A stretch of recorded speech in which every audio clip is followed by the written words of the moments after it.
Hello everyone, welcome to my channel. I hope everyone is having a wonderful day. Before starting the video, please go ahead and hit the subscribe button and give this video a like up. On October 9, Kyle posted 4 heartfelt snapshots of her childhood with her dad. The images track an emotional, loving bond between father and daughter. One shows toddler Kyle grinning broadly while Kenneth wraps his arms around her, beaming with pride. Another captures a poolside moment where Kyle, her sister Kim, and their mother gather around Kenneth and smile, the picture tagged to their sister Kathy as well. There's also a portrait of Kenneth as a young man, handsome, confident, dignified, and another showing a little Kyle with a birthday cake, Kenneth holding the moment dear. Over it all, Kyle overlays the sentiment, "Happy birthday to my dad in heaven. Our dad was the best. Miss him so much." These are more than just old photos. They're windows to a shared past, frozen in time but alive in memory. Kenneth Richards passed away in 1998, but Kyle continues to carry his presence with her in many ways. She's often spoken about how she inherited traits from him, even joking that she got her early gray hair from him.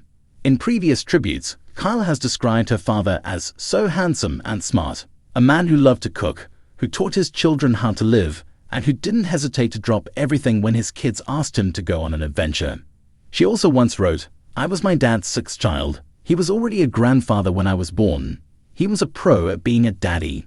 In fact, Kenneth's willingness to show love in small but meaningful ways seems to be woven into Kyle's own approach to motherhood and family.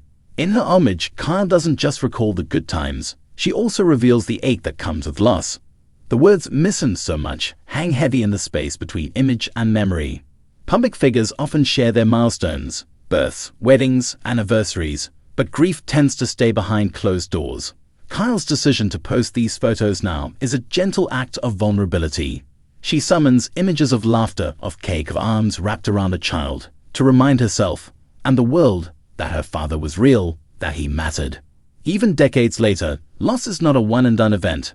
It stretches. Each birthday without Kenneth, each holiday, each milestone, is another moment he's absent. Yet, through this tribute, Kyle finds a way to keep him close, to let others see the man who shaped her, loved her, and still lives in her memories. There's something universally human about revisiting the past, especially when we lose someone who shaped who we are. Kyle's post does more than memorialize her father. It invites us into the tender space of remembrance, of nostalgia, of love. The photos aren't perfect, polished celebrity images. They're personal relics, warm, casual, imperfect. A toddler's grin, a cake smeared with frosting, a father with a knowing smile. And that authenticity is what makes them so powerful. For fans of Kyle and of RHOBH, these images give a deeper sense of the woman behind the spotlight. They show how her past, her family, her losses, and her love are inextricably bound together.